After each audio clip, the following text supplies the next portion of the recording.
Yes, people. We are back live. We are back live on the Sarcasm City TV YouTube for another edition of the Manchester United Arsenal show. Man United podcast meets the Gunner Talk from the Arsenal podcast. So please keep all your comments, questions, Manchester United or Arsenal related.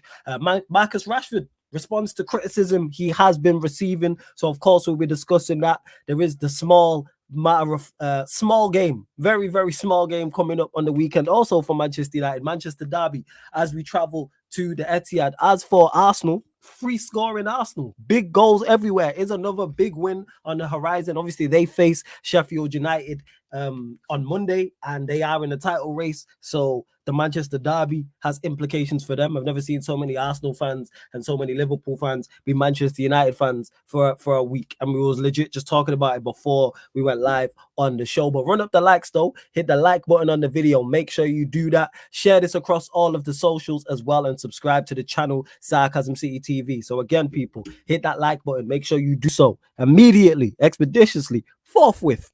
And make sure you share this across all the socials again. That's me, Flawless, at Sarcasm City TV. And subscribe. It is road to 10K. But it's not just me here. I am with my guys in the building. TJ Warren is here. Tony is also in the building. Yes, what are you telling me, TJ? You good? Bro, I am fantastic. Free scoring Arsenal. Yep. But once we leave the problem is once we leave the island, Flawless. That's a problem we have to address. Once we leave the island, we forget how to play football. But right now, in England, we know how to put the ball in the back of the net. I am absolutely stoked for the game this weekend. Both of them, like we were talking about. So, obviously, Sheff United, we should beat them. Yes, we should beat Sheffield United. I'm gonna have my eyes on that Manchester Derby this weekend. I'm looking forward to a good weekend of football and hopefully a routine win on Monday. But yeah, man, I'm stoked. I'm high energy tonight. Glad to be here with you, Tony, in the chat. Let's do it. Big up. Obviously, we got Tony in the building as well. Yes, Tony, what are you saying? You blessed? Is it a delay? Yo, Tony. Hey, yo. There big we ups, go. Big ups, everyone. Yeah, see ya. Thanks for Yeah, I'm here. I hear me. Yeah, it was a delay. See, big you're ups to everyone who's down here with us. Yeah, Sarcasm TV. Okay, yeah. See, big ups to everyone who's joined us today. Yeah, see, Arsenal, big win last weekend. Yeah, against Newcastle, big win. See, me, TJ. We're gonna be chopping it up today. I'm not saying it's a victory lap, but we'll just do our thing, talk about it, talk about Sheffield United, bring into the fray what Manchester United is facing, with Rashford. We'll talk about it. And definitely, I want to also hear about what Flawless thinks about Arsenal, man. Bruv, we're killing these teams, man. I want to hear what you think about it too, at the end of the day. But big ups to everyone. Smash up the likes, show us some love. And you pick it up from there. Yes, don't worry, people. Yeah, I will obviously give my thoughts on Arsenal as well. But yeah, you lot are definitely doing the business. You lot are beating teams very, very well. Like TJ mentioned it, outside the Champions League, when you just look at the Premier League, when you're scoring 4, 5, 6 goals repeatedly, what can you say? Props to the players, props to Arsenal. You lot are doing the business and surprising everybody. Well, surprising most, including myself. And I expect it to continue. I think you will beat Sheffield United comfortably. If that's not 4 goals minimum, I'd be very, very, very surprised. Have they not lost, I think, 3 in a row at home, 5-0? So yeah. I see no reason why Arsenal don't go there and follow suit. And it could be an even bigger win than 5-0. But we'll see. I hold out no hope for Sheffield United doing anything. Big up to Warrior J. They're on pace to concede the most goals in a single season in Premier League history. Jeez. Yeah. You lot are gonna put them to the sword. 100%. You're gonna put them to the sword. Bro, they've gone. Sheffield United have gone 12 games with just 2 wins. Jeez. And their last win came against Luton. It's a poor team. Oh yeah, they beat Luton. Yeah. Bro, I see guys, man. I see a 9-0. I see a 9-0 coming into play. I'm sorry, man. I see a 9-0, man. 9-0. I'm sorry. Yeah. I don't want to, twist and turn. See, man, it's gonna be a blast, man. I can't wait for this weekend. Actually, on Monday, I can't wait for it, man. Like these guys will learn. They're gonna learn. See, yeah, these guys are gonna learn, man. There's no pressure on Arsenal. We're not first. We're not in first position. It's quite different from last season when we had pressure on our back last season.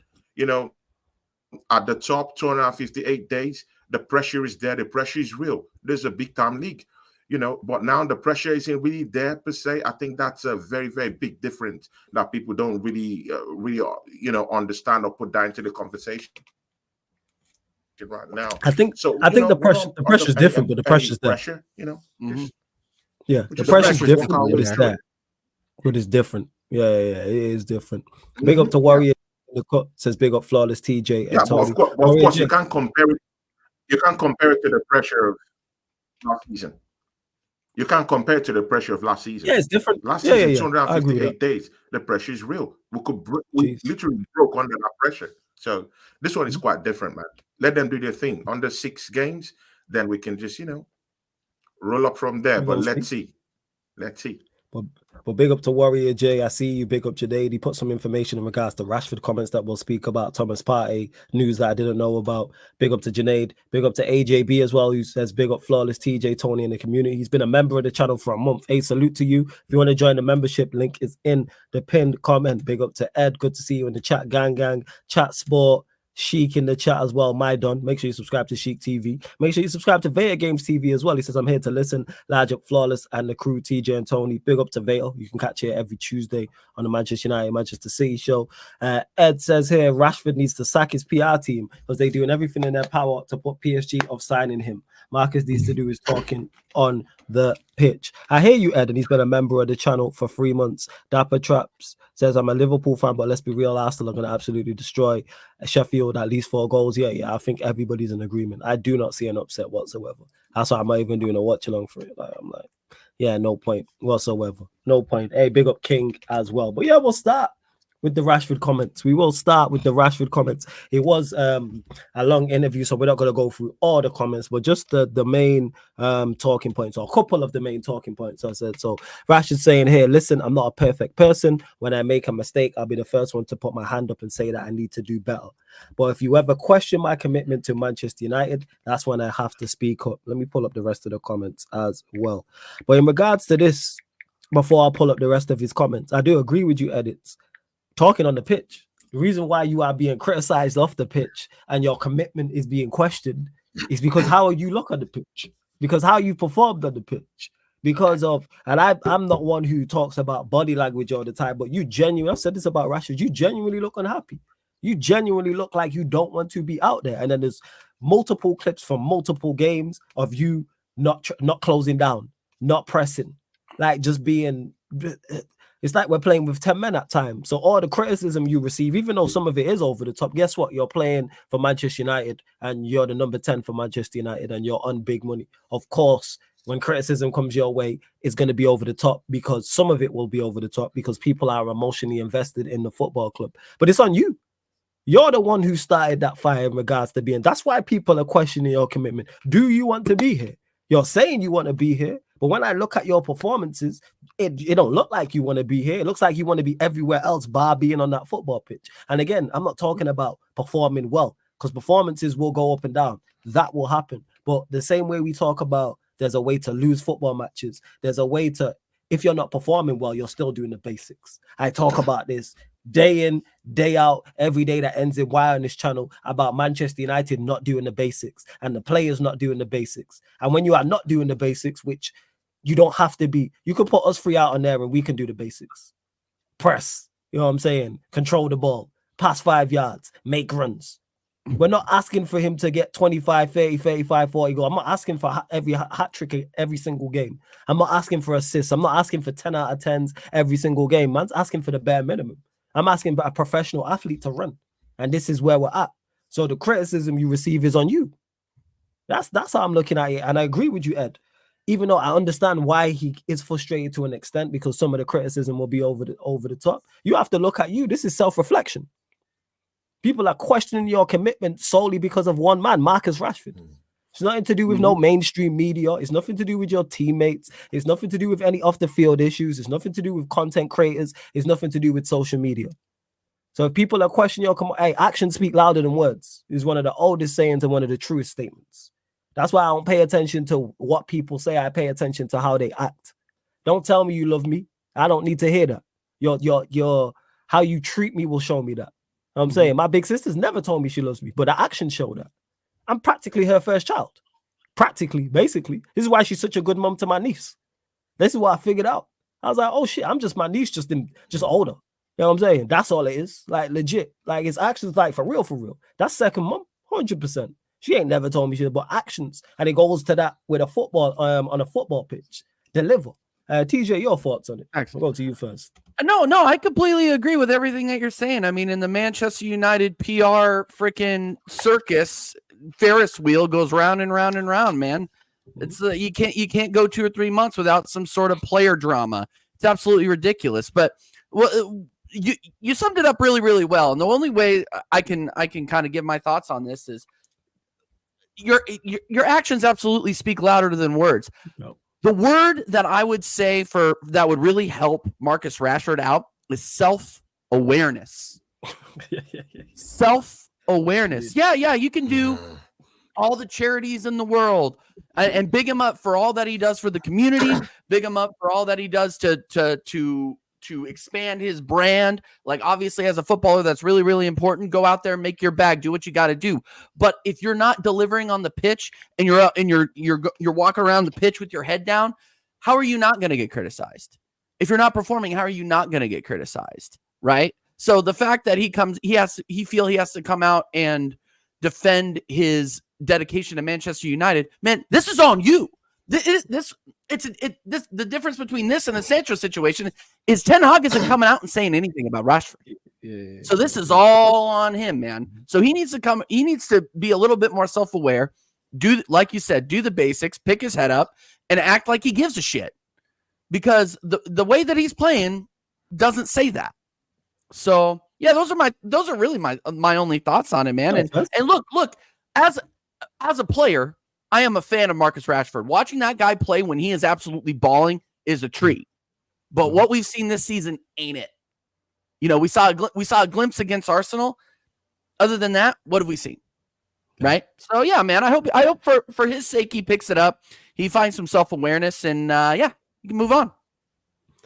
What are you saying, Tony? Thoughts on what Rashford said? I'm actually trying to find more of the quotes as well, because obviously there was more than what Warrior J put in the chat. But yeah, your thoughts, Tony.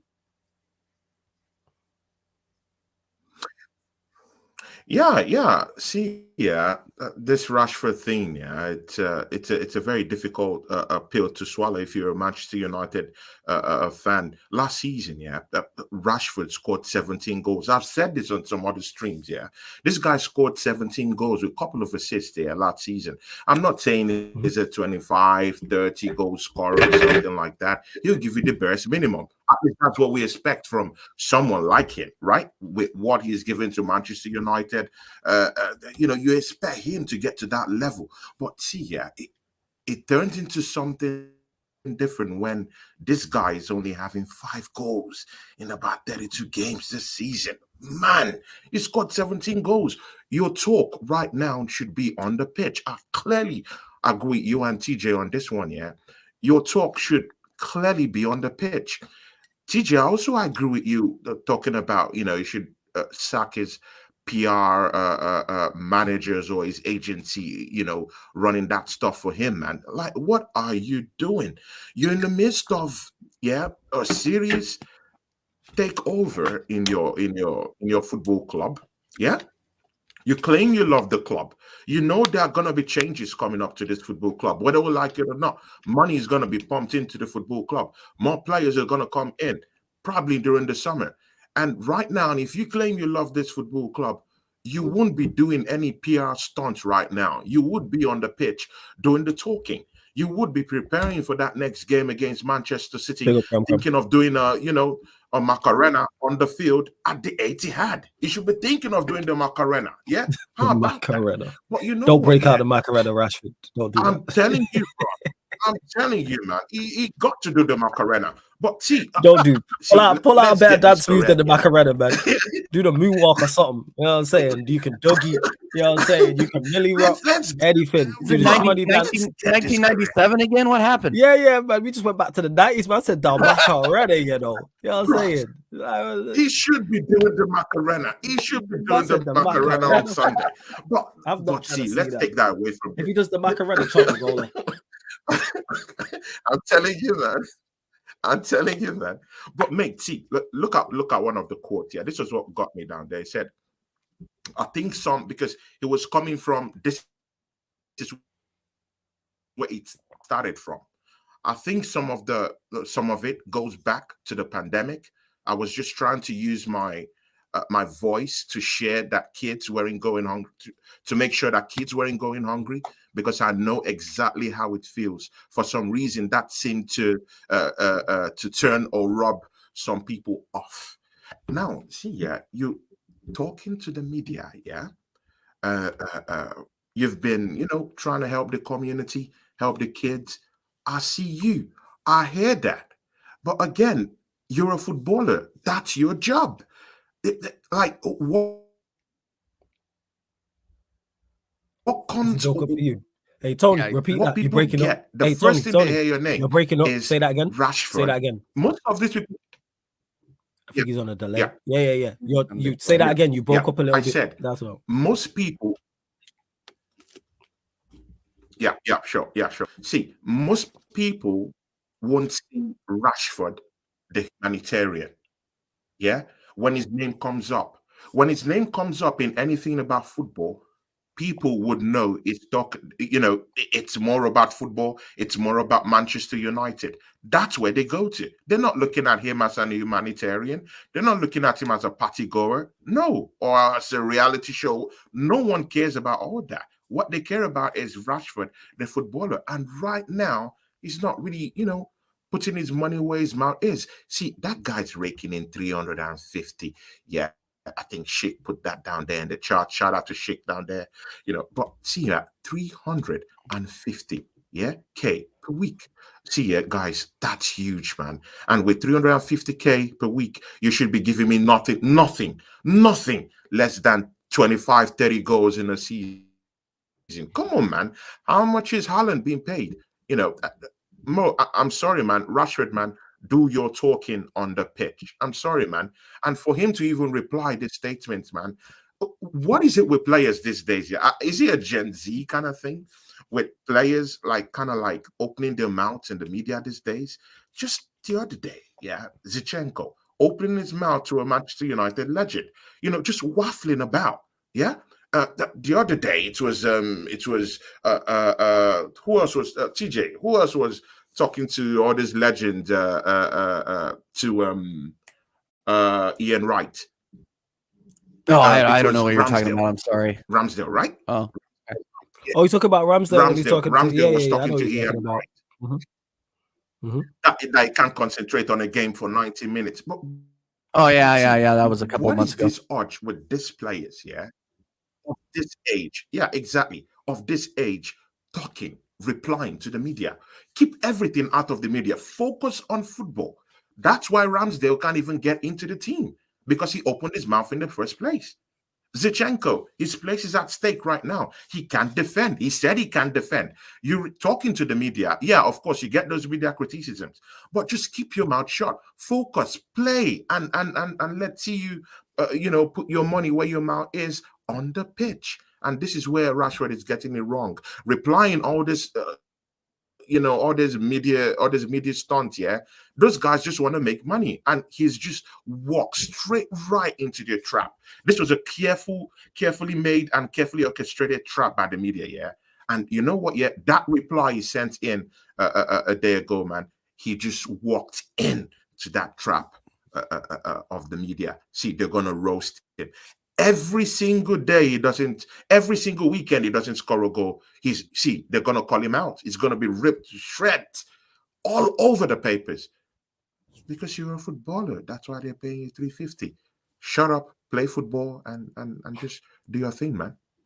Well, Yeah. Tony, I think there's a lot of learning that has to happen too, though. Like these guys, we got to remember that these guys are kids, man. And maybe it's just me because I'm old, like I'm 35 years old, you know, and I've learned, you know, Flawless. You know how much stupid shit I said when I was 22. Yeah, we did, but Rashford's older than that. I understand. Trust me, I still say stupid stuff now. Never mind. I know, when no, I was I'm younger, the 35. stupid I stuff still that I say did. stupid stuff now Yeah. too. But I'm just saying, man. I just think it comes with experience too. I think there's a lot of things that these guys got to learn too. I mean, you know, if I'm getting thrown, dude, if I had a bunch of cameras in my face, a bunch of microphones thrown in my face, you know, I'm not giving him totally the benefit of the doubt here. Obviously, I still think he needs to pick up his play and straighten his back out a little bit, walk a little bit taller. But you know, at the same time, God, I still say stupid shit, and I'm 35.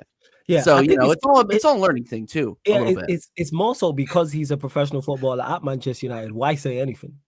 Yep. To me, I look at it and go, what is the benefit? Does this benefit you, the team, in any way, shape, or fashion? To me, this don't benefit. This now just adds even more pressure. This now adds more attention to your poor form, which you didn't need to be, which you didn't need. Last thing you needed was more eyeballs on you. You're at Manchester United as it is, so you're already going to get analyzed and critiqued 25A, as I've said before. So now all it is now is you've increased it. Now we're looking at your game even further, like especially before our Manchester derby. To me, players just need to don't say anything. Don't say anything. If you're guess what shuts up 99.9% of critics. Good performances. If he now performs from March all the way up until the end of the season, he's going to get praised. The fans are going to praise him, and rival fans are going to praise him, and the media is going to praise him, both mainstream and content creators as well. It's all about form. All of this extra stuff because you're not performing. That's what I look at. It's just extra. Don't mean anything because even I'm looking here now. This is further what he said. I can't accept. I can't accept some things in the media. I grew up here at Manchester United. I've played for this club since I was a boy. My family turned out life-changing money when I was a kid, so I could wear this badge. He went on to say, I promise you, the world has not seen the best of this squad and these players. Sure. We want to be back to be playing in the Champions League. We will be back where we belong. If you back me, good. If you doubt me, even better. It's like, there you go. Self-reflection. If you doubt, I doubt you 100%, like most people do, because look at your performances. So all right, cool. You know what I'm saying? Use it as he's saying here, he's using it as motivation. All right, cool. We'll see. And the squad being back to where it was belong, where we was in the Champions League, and you like embarrassed us. And we forgetting about that. We was in the Champions League this season, and we won't be there next season. Go on, Tom. Oh, you were? I forgot. But see, Flawless, yeah. Everything in that statement he made, was everything apart from being on the pitch, what's happening on the pitch. Like he went around talking about every other thing apart from the thing that really means a lot to all of us who are down here, Maybe not for me. I'm an Arsenal fan, but of course, if you're a fan of football, he said everything, apart from what he's doing on the pitch. And it doesn't sit down well with me. When you're playing or when you're donning that Manchester United badge, the pressure is going to be there. There's no question about that. The pressure is always going to be there. TJ, you said he's a kid. TJ, that guy's not a kid. He's 26-year-old, man. I didn't realize he was that old, man. I stand corrected. That's a part of the mirage. You know what I'm saying? That's the whole mirage, man. Exactly. He's still young now. He's grown, man. He's grown. Jeez. I don't get it. He's not a kid. He's not a kid. He's a grown man. You're right. He's a grown man. He's a grown man. He's a grown man doing grown man thing. Come on, man. He's a grown man. Yeah. And it gets to a certain level, And when you play to a certain level of professionalism, you have to take responsibility. You have to take accountability for what you do, both off the pitch and on the pitch. And on the pitch, he's not doing what's right now. I expect that kind of talk from someone like Quante or Conor Bradley, but you wouldn't see them because they're more professional. You don't see them talking to the media. Of course, maybe as time goes on, something will come up, but those are the kind of people you expect this kind of talk from. You don't expect it from people like Rashford. He's 26, he's a grown man, suck it up, walk up your socks and play. Of course, I do know that it's over the top, but with the media criticism, there's some things here that's just over the top, And of course, we all know how black players are being, this media, they take it a little bit more extra. I hear that. But again, man, put your money where your mouth is. Rashford, 350K per week for 5 goals this season. I'm sorry, man. I'm sorry. If you need to put some accountability and responsibility spin on it, I'm sorry, man. You failed this season, and you scored 17 goals last season. You need to be doing more, man. You need to be doing more. I'm sorry, bro. And that's it. Like in regards to it, that's why it all sounds great what he's saying about if you doubt, if you believe in me, better. I mean, if you believe in me, good. If you doubt me, even better. Like, okay, we'll see. Now we're watching your performances even more closely. Or if you want to get this team back to where it belongs, okay, then we gonna see. Because so far this season, have been awful. I'm saying even recent results aside, even this run where we've won 6 out of our last 7, the performances have been awful and just abject all season long. So yeah, including the Champions League exit, which I mentioned. But again, I say players concentrate on the pitch. Say this all the time. Don't be worrying about criticism off the pitch. You need to focus on play better, and people are going to shut up. You giving them the ammunition, and then you giving them the ammunition, and then don't understand why you're being shot at. But you giving them the weaponry. All right.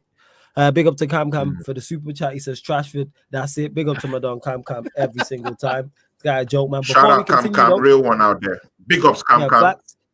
Before we continue though, people, there's over 45 people watching. Let's run up the likes, people. Hit the like button on the video. Like check 1212. Hit the like button. Please make sure you share. Make sure you subscribe to the channel Sarcasm City TV. Road to 10K people. Keep all your comments, questions, Manchester United or Arsenal related. Make sure you subscribe to TJ's channel. Make sure you subscribe to Tony's channel. Links are both in the title. So you click the links in the title and it will open up new tabs and you can go subscribe to their channels as well.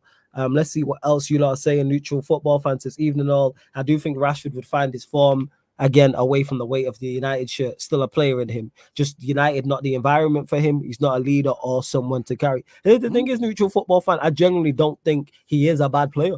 I just think his time is done at Manchester United because the consistency that is expected is ridiculous here. Like, you are critiqued even when the team is winning and playing well. Like, it's always you can do better. If you are not competing and challenging for top honors, whether the team's good enough or not, then people are looking because it's Manchester United number 1, and 2 because of the amount of money that is spent. So that's how it is. But I've said it, man. Yeah, it's time. Like, I'm time for him to be moved on. Yeah, I seen what you posted, Warrior J. I did see that as well. There was something else I wanted to get to though before we continue. Wait, where is it? Hey, big up to you. Burger 1985 says Mank Blue here, just making a comment for engagement purposes, as despite Flawless being a red, I do quite like him and he deserves more coverage. All the best for the channel, but not your club. Hey, appreciate it. Appreciate the kind words, man. And same to you. All the best for you, but not your club. But salute to you, Burger, man. Appreciate it. Appreciate it, man. I love comments like that. Real one, man. For real, for real. That being said, where we at? Yeah, go on, Tony. Go on. Yeah, Flawless. Yeah. See, I was waiting for you to call this guy's name. Yeah, but you didn't call it.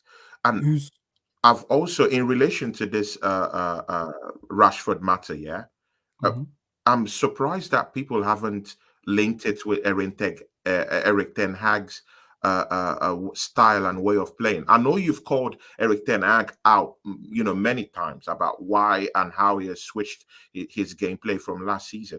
But I really do think that Rashford's form has been, as a result of that problematic tactical switch from Eric Ten Hag this season. And no one is actually relating his, his poor game showing this season, in relation with Eric Ten Hag's changing in tactics this season. And I think Eric Ten Hag should be called upon when we're talking about who to blame, about Rashford's inefficacy this season. I don't know. What do you think? In regards to Rashford's form, yes, because if Rashford's playing well like he was last season and getting goals and assists, then we're giving Ten Hag the credit. The reason why I didn't mention Ten Hag in regards to Rashford's comments, because that's nothing to do with Ten Hag. Like, I don't think Ten Hag sat Rashford down and said, go and make these comments. I don't think he's done that. So that's like Rashford's grown. That's on you. You're 26 years old. You make your own decision now.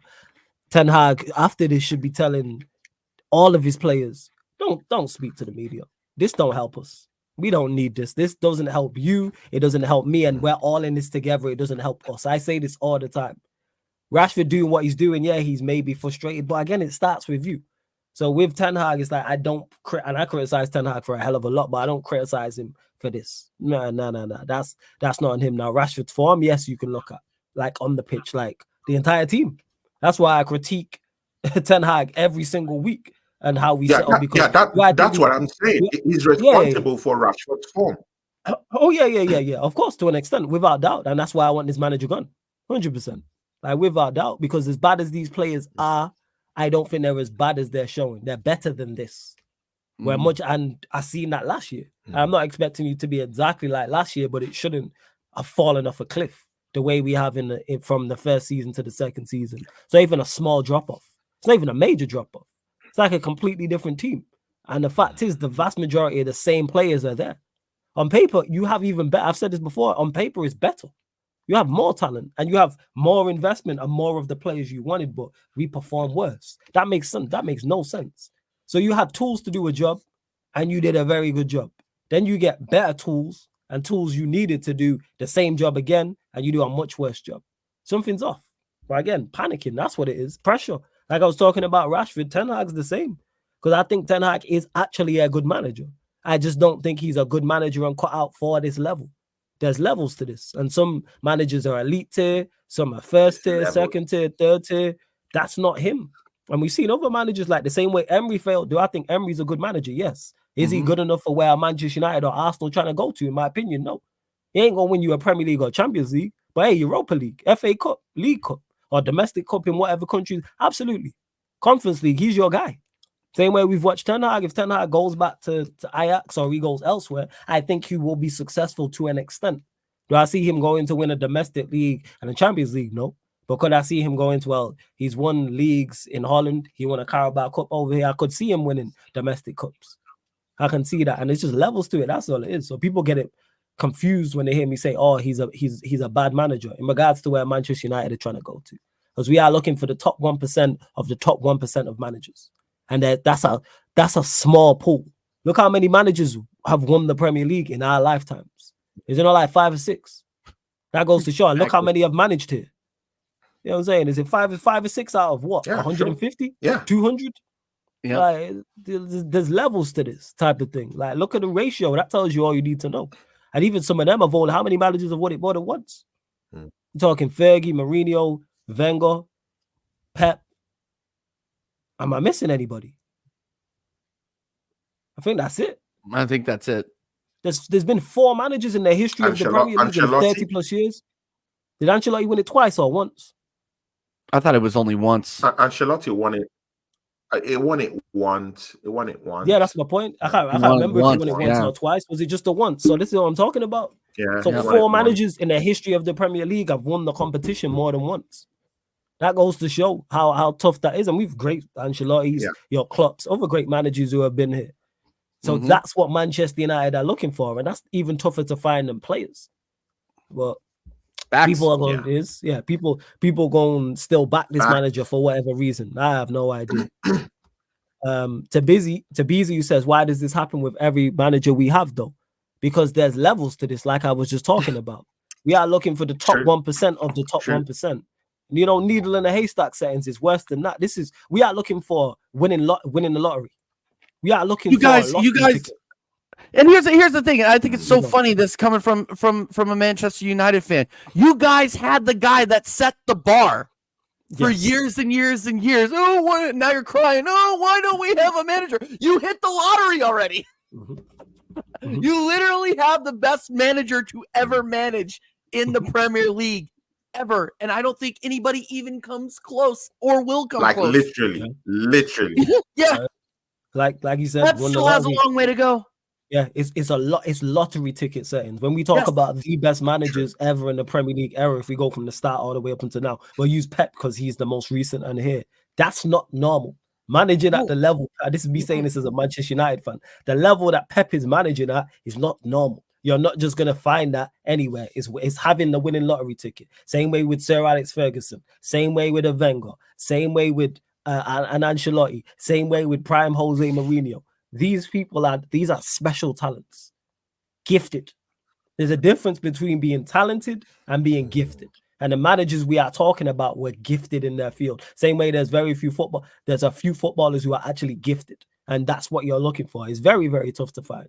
So that's why it keeps happening, because the level of expectation is different here. And it's very, very, very tough to succeed at Manchester United. And most managers won't. Even in the history of all the success Manchester United have had from the start, from when Manchester United were founded all the way up until now, there's more managers who have failed than succeeded. Same with Arsenal. Liverpool, who have won the most trophies, I believe, now in England. They've had more managers who have failed there than succeeded in their history. There's a reason for that. Same way with Arsenal. You know what I'm saying? If you look at their successful period, like under Wenger before, like look at after Wenger. And they've had good managers, don't get it mistaken. But they finding that another Wenger is tough. That's extremely tough. That's not normal, the level he was operating at, and being able to go and tap into a market he was able to tap into at that time. Yep. And changing the way they played and things like that. They're like, no. And also we had some very, very special players as well. He had, to me, probably the best player we've ever seen in the Premier League in Thierry Henry. That's not normal, people. No. You're not just going to go find another Thierry Henry. You just don't go get another Patrick Vieira. So I think that's why it happens. That's why when people say, oh, we can't keep sacking managers. Yes, we can. Because that's what we've done in our history. And it's worked. And I use the relationship analogy all the time. If you're in a relationship with a girl and it's not working, you are not going to stay with her just because you have no one else. And then when you leave her and then you go get another girl, it may not work with her either. You don't say, all right, let me go back to my ex. No, you find another one. And so forth and so forth. Oh, well, we should just stay because it's the unknown. Nonsense. It's nonsense. But hey, we move. I was just gonna ask you guys, Tony, real quick. I was gonna ask you guys, do you think like teams in the Big Six, like I feel like they underestimate the amount that stars have to align to win a league. You know what I mean? To be that dynasty that Man City is and that Manchester United were. Like, you don't see that in sports. Period. You don't see, like, I really do think that, yeah, of course, branding has something to do with it. But for the stars to align the way they did at Man United, and for the way that they are at Man City, is not common. This is not common. And I feel like people lose sight of that. Myself being an Arsenal fan, having the expectation to win the league. Yeah, of course, because I want to win the league. That's who I want. That's who I am as a fan. That's my expectation. I've seen my team do it before. But the amount of things that have to go right, and we saw this last season, the amount of things that have to go right, and then one thing to go wrong to ruin it all. Yeah, like, people lose that perspective. They really do. They do. Like, it is. They really do. Like, it is extremely tough and can be extremely tough to live up to that, and stars aligning and things of that nature. And if you're blessed enough to have seen your team be successful, enjoy it, people. Yes. Because football goes in cycles, and Manchester United will be back at some point. I agree. When it is, I don't know. It could be next year. It could be 5 years from now. It could be 10 years. It could be 20, 30, 40 years. That's why when people say, oh, this is the worst period Manchester United have ever had. Shut up and do your history. Shut up and just do your Googles.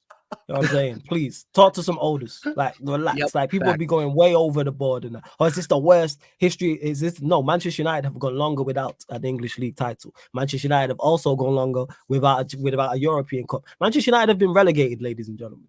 If for those that don't know, all you have to do is go check your Googles. So to say, oh, this is the worst. No, it just feels that way because everybody got an opinion on it. And you're hearing opinions 24/7 via social media. Now there's the content creator space. So it's not just mainstream media you're hearing from. You're now hearing from us three. You're hearing from multiple other people. And you're hearing from people on TV, hearing from people in radio, and still in your workplace or in university or school or wherever you socialize people. That's what it is. Like, but it's never that bad.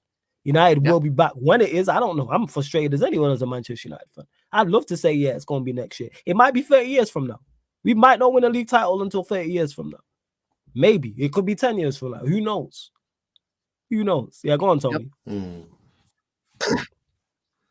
No, I just wanted to call to light what you said, if I heard right, yeah, about you having a history of changing managers. Do you have that history? Mhm. Let me get what you said right. Yeah, Can you say what you said yeah, again? yeah, yeah. I'm talking I about want when to people get that say point right. that's cool. When people say sacking Manchester United is not the Manchester United way, nonsense. Because how did we get to Sir Alex Ferguson? So after Yep. Sir Matt Busby, up until Sir Alex Ferguson, I'm gonna do the Wikipedia to see what did we do during that period of time. Did Ron Atkinson not get sacked for Fergie to get the job? Was the manager before Ron Atkinson not sacked, and so forth and so forth? I'm not sure how many managers it was. I think it was 4 or 5. I'm going to double check. So this whole thing about it's not the Manchester United way. It's everybody's way because we've all sacked managers.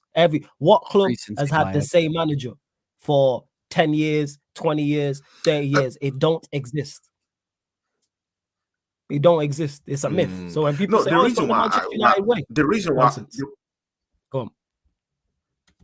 yeah, the reason why I wanted to clarify that, yeah, is because I wanted to just know, yeah, what are the parameters right now, yeah, that we're using to actually adjudge a manager in order to build a project, bring in his own players, and get the boys playing to a certain level where, under a short period of time, you can be able to say, hey, this is where we're heading to with this particular manager with a certain style, and we think we can win trophies, but it has to take so amount of years. How many years do you give a manager in this Gen Z period?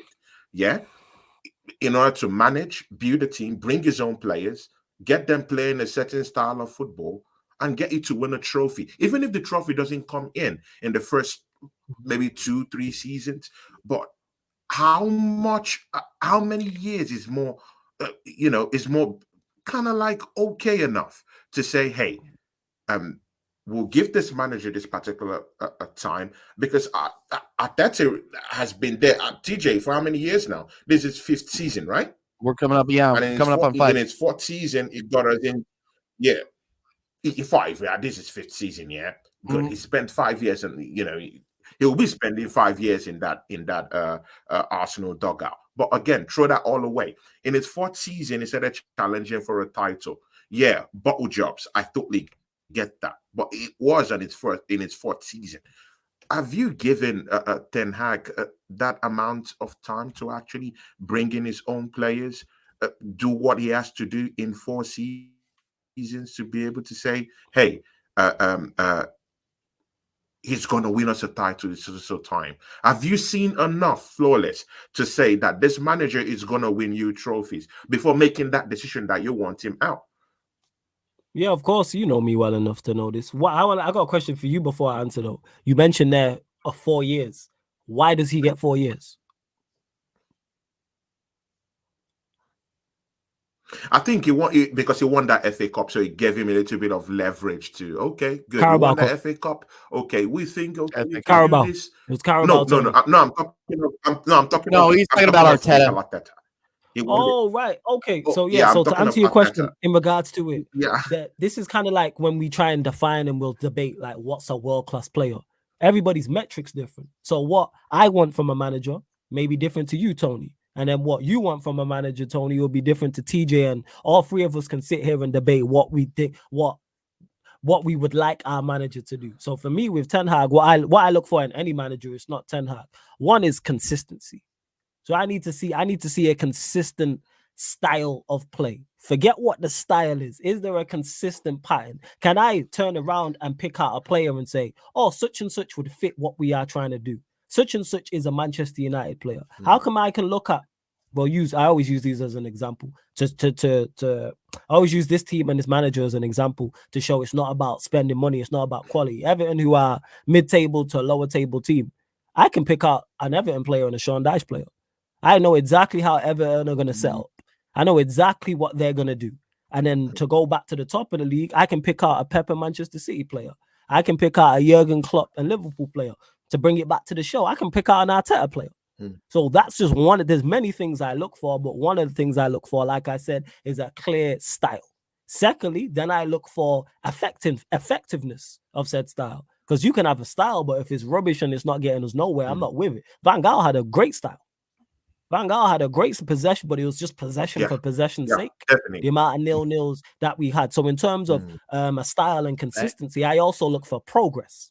Are we progressing forward? And it's not to go from 6 to a league title. Take us from 6 to becoming one of the 4 best teams just in the league again. That's what it is. That's the basis where Manchester do that. Like I talk about the team, players and the team. That's what I want from the manager. Do the basics. You spend enough and have enough resources as Manchester United manager to make us comfortably one of the 4 best teams in the league. None of this top 4 race nonsense. That is bare minimum. That is mandatory that Manchester United should be one of the 4 best. Because even when Sir Alex Ferguson didn't have his best teams and other teams were better than us, and you could see that we hadn't really bought well and we got signings wrong, we were still comfortably. He never finished below 3rd. He was never in no top 4 race. We was comfortably in the top 4. So I look for style of it. I look for a clear style. I look for consistency and I look for progress. Then I also look for consistency in performances. I also look for consistency in results. That's the bare minimum. That's the basics. If I see the basics, then we have a great platform to build from. But under 10, and that's why I backed Ten Hag so heavily last season, because I seen that in abundance. We were going into games last season. It was not one game I genuinely didn't think we could win that last season. Even when we went 1-0 down. We went 1-0 down in games, and I'm sat here on watch along saying, oh, yeah, we got this. Even if it's a better team. We playing City at home at that point. Bear in mind, who was injured? Martinez was injured. So, and he played, it was Shaw and Varane centre backs. And I'm sat here saying, yeah, I'm confident going into this game. I'm confident going into every game. The prime example of that is the Barcelona game, both. Because Barcelona at that time were flying, I believe. People talking about, oh, you underestimating Barcelona, this, that, and the third. I said, I don't rate Barcelona like that. I think we're a better side. And the away game, we drew 2-2, and they was lucky it was 2-2. Then, ironically, they went 1-0 up at halftime. All them people disappeared from the chat now, but people was on my case in the chat. See, I told you, you lot were gonna get beat, and I was shooting back saying, we got this. We got this comfortably. We gonna beat these man. And we beat these man, and then it was crickets from the chat. So that's what I'm looking for from the manager. Instill confidence, and it is selfish in me in regards to the team. Do I believe in you?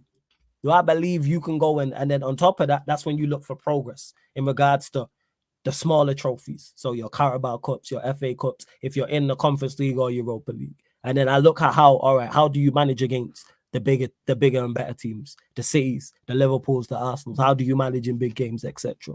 What are you like? And are you adaptable as well? So that's what, and he's not showing any of this. I'm watching him crumble under the pressure. I legit believe I could do the same job as him.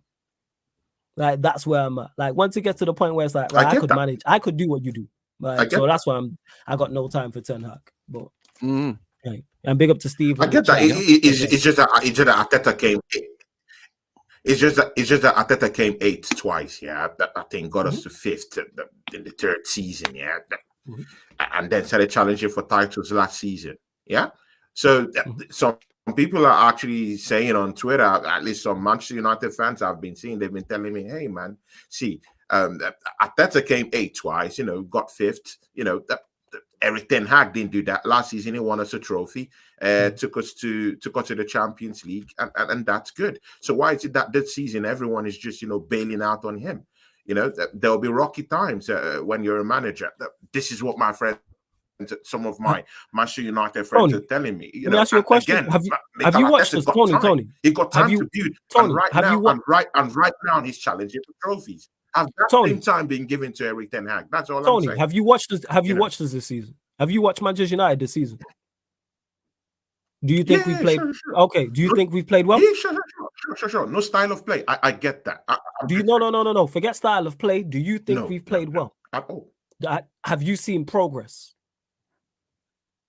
No. Okay. Has any individual had a great season this season? Lie. Has any individual at Manchester United had a great season this season, in your opinion? McTominay. I'm just kidding. Sorry. Maybe. But come on, man. McTominay is looking good. This is my point. Joking. Come on, man. Because you know what it is, Tony. You have to ask. Because Tony, you know what it is. Garnacho has looked good. Garnacho has looked good this season. When was this? Garnacho's looked good. Who scored the same amount of goals as Rashford, who you was just criticizing at the start of the show. You know, him and Rashford have scored the same goals. No, but I don't think he has played badly this season. Like awful. I think he's been average. Yeah, he's been maybe average. not outstanding. When was average? He's been average. Yeah, he's been average. Yeah. So when's average been good enough for Manchester United? Does he get paid an average wage? I'm asking you, is Garnacho on average money? Okay. Is there average expectations? No. I feel you, man. That's my point. Is has Ten, and we'll go one further. Ten Hag, has he performed to a good standard this season? No, he's performed to a pause, but he's paid very, very well. You're not paid an average wage.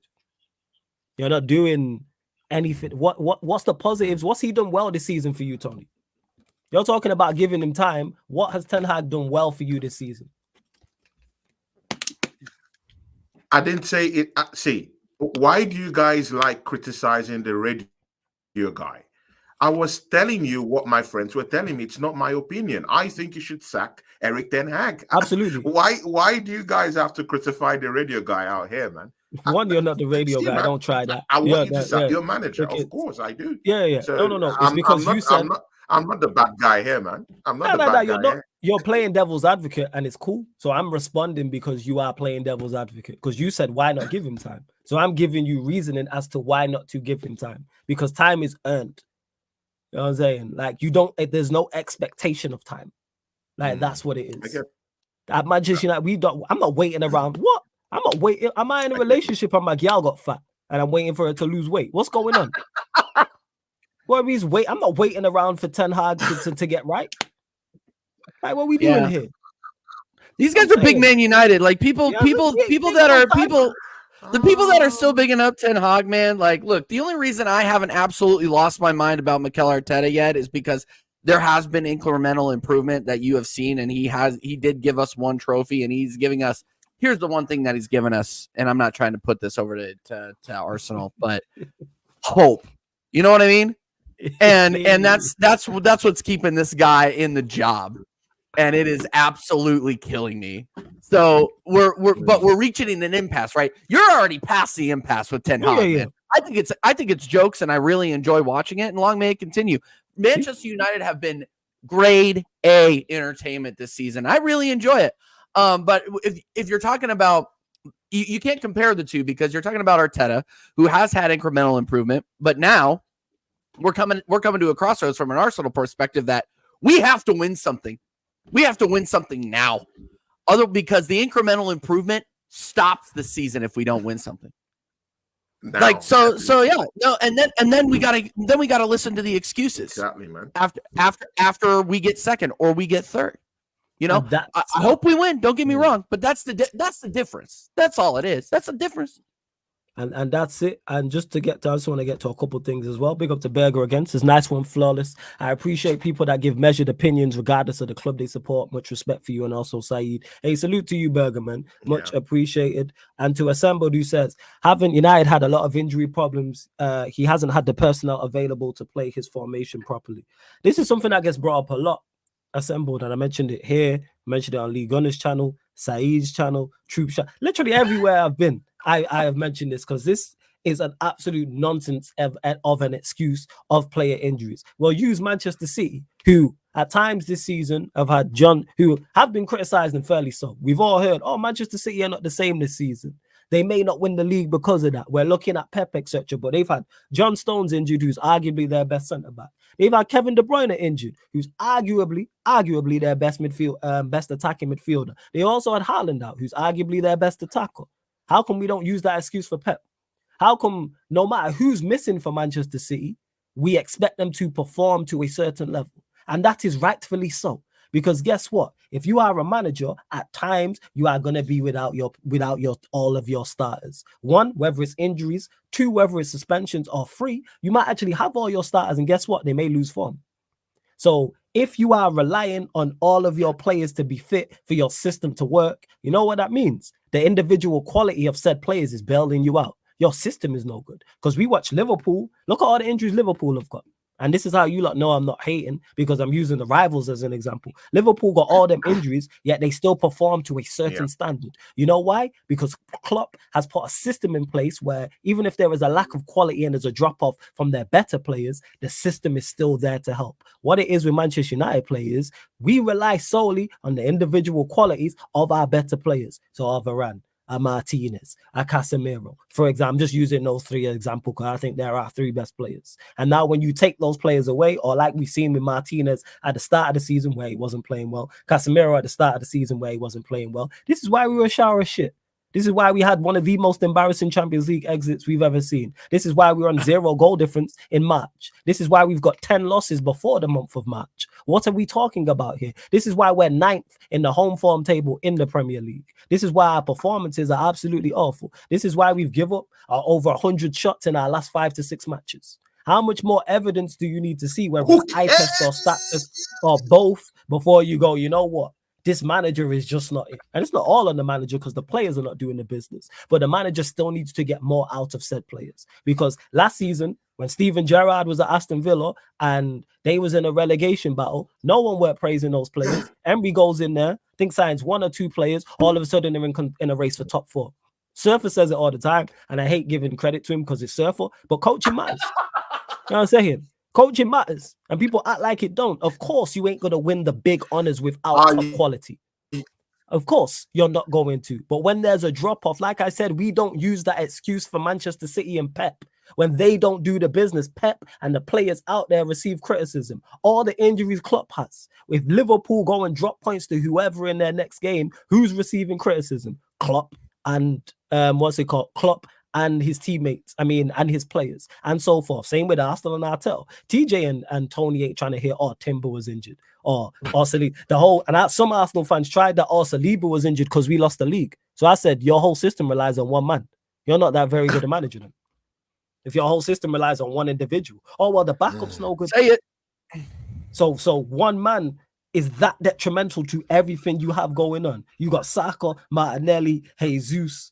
At the time, Xhaka, who was playing well, Odegaard, Gabriel's still there, but you have one man, and that's it. Show's over. So what happens if Saliba loses form for 3 weeks, 4 weeks? Let's say a month of games. Is your season over then?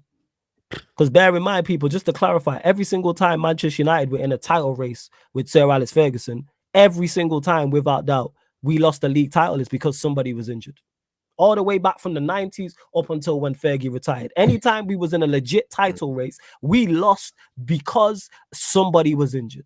And in one of the cases, Cantona was suspended because he kicked the fan. Guess what? Who made excuses for Ferguson? Well, no excuses. Now you failed, do better. You do better. And it was more often than not. It wasn't just one injury, it was multiple. You are managing at the elite level. Manage. Go on. Go on, Tony. Flawless, man. Flawless. It to be. You won't be showing any human empathy, if you don't still believe that, because Saliba got injured and it derailed our title shout last season, man. You won't be showing any empathy at all. Of course, I expect you not to show any empathy. You're a Manchester United fan, but we all know that Saliba is a very, very important fabric of our team. If he falls right now, don't let what anyone is hearing in the news trick you. Don't let it fool you. Saliba is is the glue. He's the glue. If that guy falls off this season, man, we might have it will be very difficult for Arsenal to actually keep that back four together. To be very sincere with you, who's going to come in? We didn't bring a central defender in the January transfer window. We didn't do good business in the summer. I've always said that we needed one more central defender. If we don't have him, who's going to come in there? Is it whose fault is that, though? Yeah, Kivior is having a good. He's having a good. That's what I was going to ask. No, Tony. Whose fault is that? Definitely. No. Okay. So if that happens, and I don't I don't wish injuries on nobody, just to clarify. I don't wish it. But if Saliba gets injured and Arsenal's title hopes go off a cliff, I'm looking at Arteta and looking at the players. Is one man? If one man is that detrimental to your system is not that good. Your team is not that good. Your manager's not that good. If one player can impact it like that, injuries happen. Deal with it. Because we don't hear this. Haaland, when Haaland was missing for months, where was the empathy? Where was the empathy for Manchester City when Haaland was missing? De Bruyne was missing. They need empathy because they kept winning. Yeah. Like, where was the empathy for? And even when they was drawing, even when they drew games in that period, But see, are we gonna sit down here, and act as if when Rodri went out for a couple of games that the level of Man City's game didn't drop? Come on, man. Let's don't act in that way. Yeah, no, it did. And guess who got it? I think they lost a game and they drew a couple of games. Their level dropped. So let's don't act. They did. No, Tony. Drop. But the thing is, I hear you when you say this, Tony. But when it happened, they got criticized, and rightfully so. Them players should do better.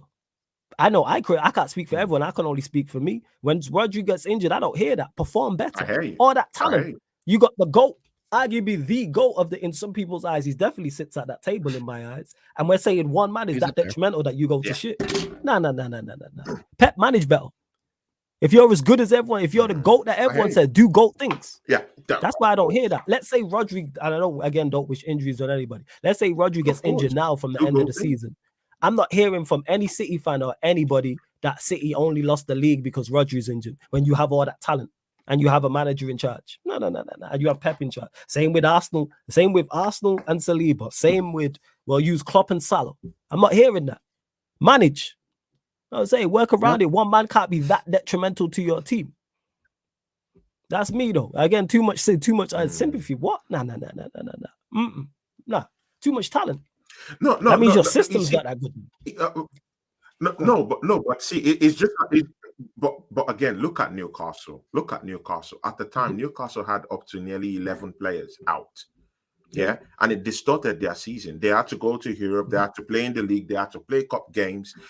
Why I'm just bringing that empathy thing there. Yeah, is that he doesn't have his complete players. They're injured. It would be grossly ingenuous to just say, hey, Eddie, we blame you. Eddie Howe out. Just like that. That guy had nearly up to 11 players. No. That's too far. No. It's not manager out. Almost all season. So, you cannot just say, hey, he's not a good manager, get him out or something like that. But nobody said get him out. That's where I'm coming Tony. From. That's where I'm coming but nobody said get him out. I didn't say Pep should be sacked. I didn't say that Klopp should be sacked. I didn't say get him out. So Newcastle fans want him out. No, that's a whole different thing. Some Newcastle fans want him out.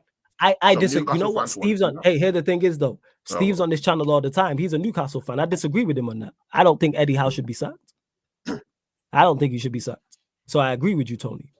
I don't think he should be sacked. I think injuries have to play a factor, number one, and number two, see where is there steady progress. Plus the season's not over, and they're still potentially finish in a European spot. That's why I was talking about the empathy thing. You just empathy. I think you just look at 11 players out. Yeah. I don't feel it's not empathy. It's like, all right, still, man. Like, it's just that is extreme. 11 players is different to one. Yeah. If I still have 11 players out, of course I'm going to be like, that derailed your season. If you have 11 players out. Same way if City have 11 players out, or Liverpool have or Manchester United have 11 players out. It's like, okay. But one, nah. I'm not hearing it. But before we can as we continue, I should say, continue to run up the likes, hit the subscribe button. TJ, get your thoughts on this. I know you gotta go very, very shortly. Arteta said Partey should be part of the squad on Monday. He had a session before the last game. Now he's done 2 or 3 sessions and is progressing well. Thoughts on this? Thomas Partey. Yeah, I'll give my thoughts and then I gotta run because I gotta go. I gotta go to work. I gotta work all night. So big up everybody. Big up Flawless. Big up Tony. I'll believe it when I see it. I'll believe it when I see it, people. We have seen him train with the team and then pull. And Tony, I'll put your tin hat on. Pull something, and then you don't see him. He disappears back into the shadow realm, right? So I will believe it when I see it, man. When I see his name on the team sheet, I will believe it. And here's the thing, and I'm glad you brought this up because I hope we don't rush him back. If he truly is in Arteta's favor and he's in Arteta's plans, I hope we don't rush him back because we have a tendency to do that. And then he gets re-injured and then it throws the whole team out of whack. I think the starting 11 right now is doing very, very well. And I think if you try to rush somebody back or rush somebody of perceived quality back from injury who hasn't played since August, it might disrupt some things.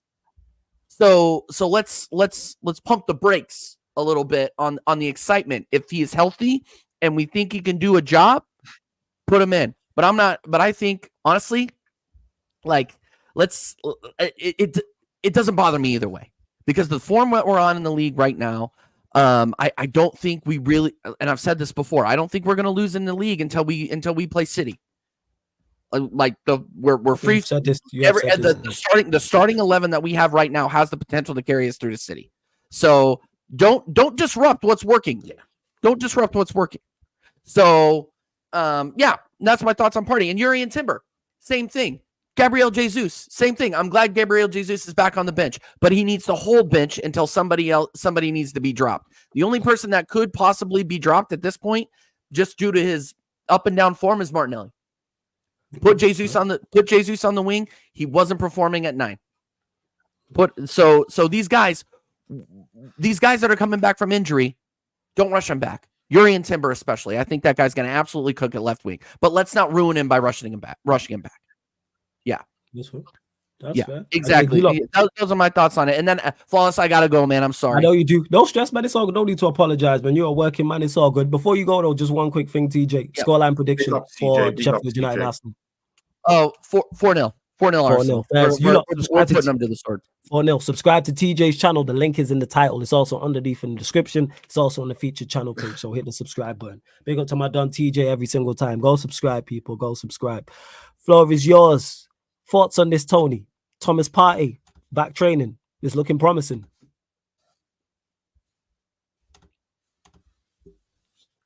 See, man, Thomas Partey. See, I've been telling you guys, this guy, personally, I don't think this guy is injured. Personally, I just think that there's something personal going on down there with Thomas Partey. That guy's been playing. See, that guy's been in training for a long time. I don't know why this guy isn't playing. He will come back this week. They will say he's back. It's all garbage. I just think it's Arsenal PR. There's something going on that under the scenes that we don't know. This is Arsenal PR overdrive. Yeah, that guy's been okay. Cameras have caught this guy training time and time again. Time with that number months ago. You know, that guy's back. But again, Mikel Arteta have finally decided to unleash the dragon. Yeah, come on, man. Years back, there used to be an artist called Cisco, yeah. So I don't know if you were of that era, Flawless, man. Of course, I remember Cisco funk song. Come on, man. I'm a 90s baby. Of course, I know Cisco. I'm a 90s baby. Of course, man. Yeah, exactly. When the boys would be in the hood, trying to step out and shit, So, see, yeah, he has finally decided to unleash the dragon. Yeah. So, come on, bro. Thomas Partey, big time quality. Martin Odegaard said something. He's in one of the interviews after a matchup. I think that was 2 weeks ago. He said he prefers Thomas Partey in the game, in the midfield, because Thomas Partey is that reliable person that can just sit back, help him up, to be able to build in a certain way with a certain confidence level. He allows him to just express himself more. Now, that was what Odegaard said. I truly believe in that because Thomas Partey is more better on the ball. He progresses the ball more better. He holds up play more better in the middle of the park. He's that go-to guy when you want to trust someone to just sit back and just shoulder, break up play, like fracture every form of fluidity that any other opposing team has. He's got it. So this guy receives lots of money in this football club.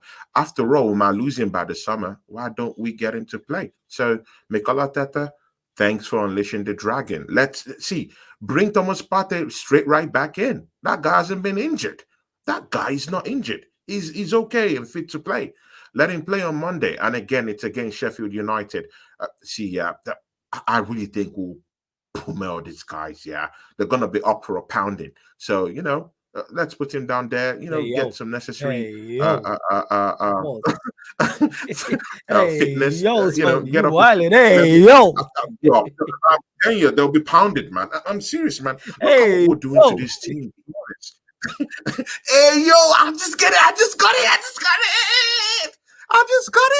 Hey, yo. I just got it right now, man. Yeah, man. That's it. That's it. Exactly, man. Yeah, exactly. You did that twice. Oh my days. Hey, yo, man, man. Hey, yo, man. So, Thomas Partey, big things, man. Big things. Yeah, he said it twice before I, picked that up. I was so slow picking that up. Yeah. So you have to say it twice, Yeah, man. So see.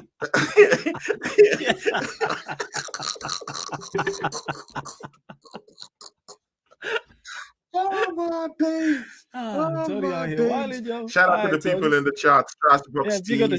Sheff Utd will be coming to my channel tomorrow. He'll be making his debut on my channel. He will be down there with me. Yeah, he'll be making his debut on my channel because sometimes I just go to Sheff TV and just watch his stuff. He's a great guy, and a very nice person at heart. I really like his person. So, you should be coming to my channel tomorrow. Him and some Arsenal fan will be coming in head to head. We'll be talking about the Manchester City game. That'll be a big one. So, Sheff TV, big ups to you. Sheff TV supports this channel. Come rain, sun, under the dust and the clouds, after dark. Sheff TV is always at Sarcasm TV, that's my guy. That's helping right out down here, mostly in the charts, man. Big ups to you, Sheff TV, man. Yeah, big ups to you, man. Respect to you, every single time, man. Sheik's my done really every single time. Guy, Final few questions before we do indeed close out, people. The final few questions. Llewell says, Flawless, the players are like spoiled children because the power has shifted to the players. Now they behave like that, and that needs to stop because of Western culture. I don't think it's that, Llewell. The reason why I disagree when people talk about player power is because the manager can take away the power from the player in regards to a manager can drop whoever he wants. We've watched Ten Hag drop everybody. We've watched him drop Rashford before. We've watched him drop Anthony. We've watched him drop Casemiro. We've watched him drop Varane. We've watched him strip Maguire of the captaincy and drop him. We've seen it all. We've seen him. We've seen everybody legit. All of the senior players in the squad not play at some point. So you can take away player power. The manager, Ten Hag, is choosing to play who he wants to play. Anthony, who is his signing? His guy, who he's managed before. It cannot get minutes. So if you can drop him, anybody can be dropped. So I don't think it's that like people talk about player power. It's like, no. The manager chooses who he wants to play and who he doesn't want to play. Now, Junaid, no clubs. You know what I'm saying? No clubs tonight.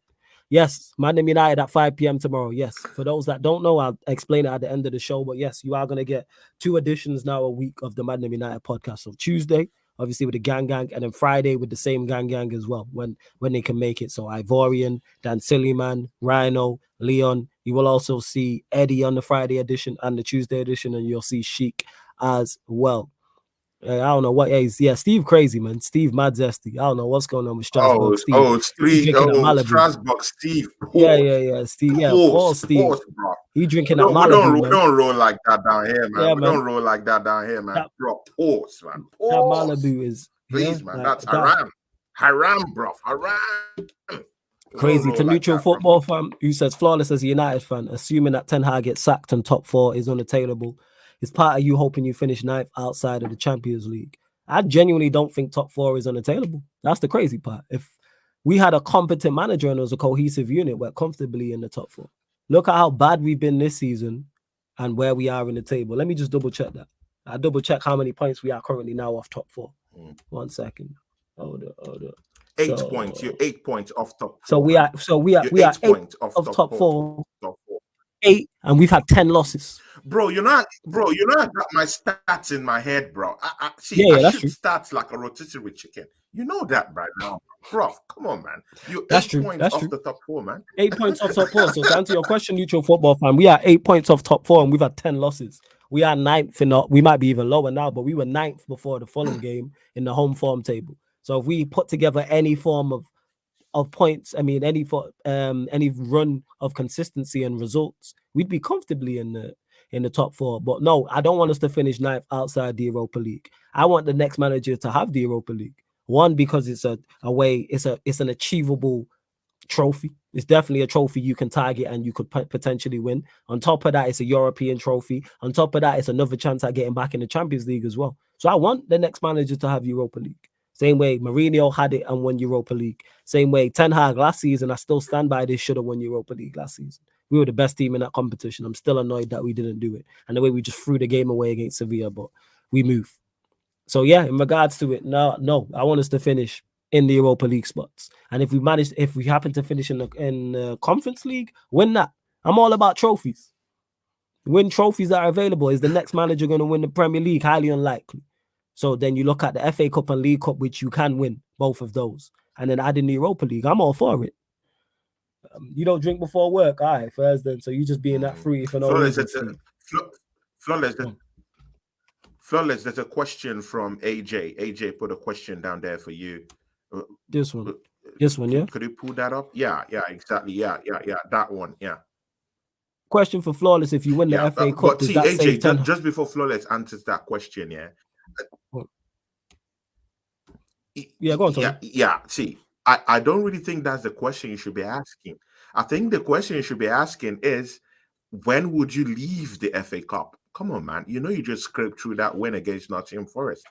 Do you think that team can go all the way to the end and win that trophy? I think that's where the real question lies. But I'll allow my guy Flawless, do honor to that question, man. Yeah. Question for Flawless: if you win the FA Cup, does that save Ten Hag's job? No, in my opinion, no. And we've seen the manager get sacked after winning the FA Cup. Van Gaal got sacked. The season he won the FA Cup, he was gone. So it's because it's new ownership, well, not new ownership, but because we have new people involved in these decisions. That's what I should say. With new people involved in these decisions, we have no metric to go from. We have no history of them at the club and how they move. However, just naturally, if you are the new owner of something, you want your own manager in. So I think one thing I do agree with Gary Neville, he said this, that the new ownership have made their mind up on Ten Hag. And I think they have. Whether they want to keep him or they want to sack him, I think they've made their mind up. So I don't think the FA Cup saves his job. In an ideal world, that's what I would like to happen. I like him to win the FA Cup and then leave. That's what I want him to do. That's an ideal world. Finish 5th, 6th, win the FA Cup. And smash and grab. Smash and grab. Oh, my days. Yeah, like 100%. Win the FA Cup and leave, man. Oh, my God. 100%. Test says Flawless. Here, man. It's crazy, yeah, bro. Flawless. Big fan, but serious question. When do you sleep, bro? Don't worry, man. I get my sleep in. Do not worry about that. So I appreciate your concern, and I appreciate that you're a big fan as well. But yeah, I get my sleep in, man. I work nights. That's what it is. I've always been a night out. So I don't be waking up till like afternoon. I don't be waking up till like midday, early afternoon types. That's what that is. So man just sleeps. That's what it is, man. You gotta get to work. Yeah. Gotta get to work, man. The channel happy grow. That's what it is. For real. I don't know what you talking about, Steve. I feel like timing you out. I'm telling you. See, too far in the same boat. He says I want Poch to win the FA Cup and fuck off too. And he a Chelsea fan. That's where I'm at. Yo, win the FA Cup and then leave. That's what in the ideal world. Do I think it happens? No. But we'll see. Let me see. Right, final few questions, people. Run up the likes as well, man. Hit the like button. How many likes are we on? We are on. All right, we're at 50 likes and there's over 50 people here. 53. Let's get us up to 60 likes. Hit the subscribe button as well. It is road to 10K on the channel. Road to 10,000 subscribers. Hit the subscribe button. We're at 9,784. Looking for one more subscriber, people. Get us to 9,785. We're only looking for one more subscriber. There's over 60 people here. I know one of you lot have not subscribed. Hit the subscribe button, hit the notification bell. Make sure you subscribe to Tony's channel. Links in the title. Make sure you subscribe to TJ Warren's channel as well. Link is also in the title. But yeah, final few questions. And of course, if you super chat, we will get straight to your comment or question as well. But I will start the best questions and get to. Let's see what else you lot are saying. Big up CP as well. And ST said the same thing. He says, you're a great content creator too, Tony Claude. Big up. Yeah, man, love that. For real, for real. For real, for real. Big ups, man. Thanks. I really appreciate that, ST. Please subscribe to the channel, man, and come show me some love, my brother, man. Thanks, man. I really appreciate that. Thanks. And to Warrior Jason's Flawless, is there a pro club stream after this? No, there won't be any pro club stream tonight because playoffs don't start till Friday. But my manager hit me, and I've got to play a game.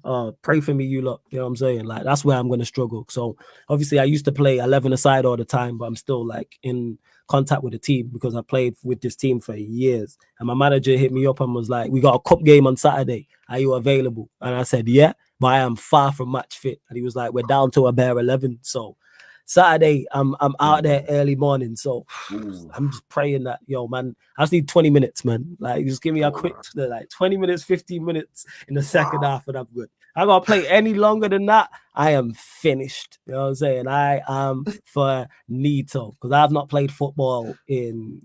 I can't remember the last Good luck, time. my brother, man. Good luck, man. Yeah. I'm gonna need it, Tony. Good So luck, thank man. you, much appreciated. You know what I'm saying? Hopefully we get the win as well. Hopefully we get the win. Big up to Hassan, who says Hassan Tariq, big up. He says, big up Flawless. Enough love and respect to you. Hey, much feelings mutual. Manchester Derby, would you put Bruno in the false 9 for the game? Absolutely not. No. What would I do going into this game? No. I have no idea, but Bruno in the false 9 is horrible. He's not disciplined enough. When you play false 9, you have to be extremely disciplined because the attack, you are so key to the attack. You are so key to the two wingers either side of you getting the ball. You're key to whether it's one midfielder advancing or another midfielder advancing. Well, or whether it's one midfielder advancing or two midfielders advancing, you're key. You're so key to the attack. So, and he's not disciplined enough to play in a false 9, in my opinion. Not only is he not disciplined enough, technically he's not good enough either. I have to be extreme. That's one of the toughest positions to play on a football pitch. Extremely tough. So, no. What would I do going there? Ask me the day before. I have no idea. Ask me on Saturday, Hassan. As either way, we're screwed. I don't think there's an answer. We don't have an answer. Any front three I can think of is horrible.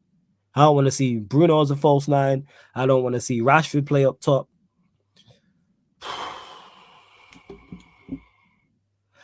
I don't know. But definitely not Bruno false 9. No. Horrible. But wait, what? But again, what's with all this defeatist mentality? Yeah, because I'm hearing Manchester United fans saying, you know what? Yeah, Arsenal is going to come to Old Trafford. Yeah, and we're gonna scuffle their plans for the league. You have chest for Arsenal, but when it comes to Manchester City, your local rivals, yeah. See, if those guys win go ahead and win a trophy this season, yeah, mostly the Premiership, that's a 4P. Are you going to risk your local city rivals, yeah, to win a 4P than helping out Arsenal out there, yeah, and beat Manchester City? How about that? Yeah, how about that? Get the cojones and beat these guys up. How about that? Let me ask you a question. Let me ask you a question, Tony. Let me ask you a question. Let me ask you a question, Tony. Do you believe Manchester United can go there and win? Neither do I. Bro, you're Manchester United. Come on, man. You're Manchester what does that United. Mean? This is your name's Tony. A derby, bro. Anything all right, derby hype. It's a derby. Anything can happen. Yeah, man. Derby hype. Yeah. Derby hype. Yeah. It's a derby. Yeah. It's a derby, man. Anything can happen, man. Yeah, sure. Yeah, sure. Anything can happen. Who's scoring for us? My day. I want to know, Tony. Tony, who's scoring the goal for us? Who's scoring for us? Let me know. Bro, but then what's with all the chest, yeah, with Manchester United fans saying, but what's with the whole chest with Arsenal, with Manchester United fans saying that they would scupper Arsenal's chances of winning the trophy when we come to Old Trafford? And then you don't have it, yeah? You don't have it to kick it up. So you're not talking about rival. You're talking about Manchester United fans on social media. You're talking about, just to clarify. Yeah, on social media, not you. Yeah, just to clarify, not just you. Yeah. Because many of them are saying, you know what? Yeah, we're going to spoil our champions. You know why? You know why that is? You know why that is, Tony? Tony, you know why that is? You know why Manchester United fans? We're not the enemy. You know why? We're not the enemy. Okay, you are definitely the enemy number one. Let's clear that up. Arsenal are definitely the enemy number one. Like, let's just clarify to that. You are definitely an enemy. Don't try that. So you're not an enemy. Bruh, come on, man. But come on, man. Not bigger. Tony, you are. Come on, man. I never said bigger. No.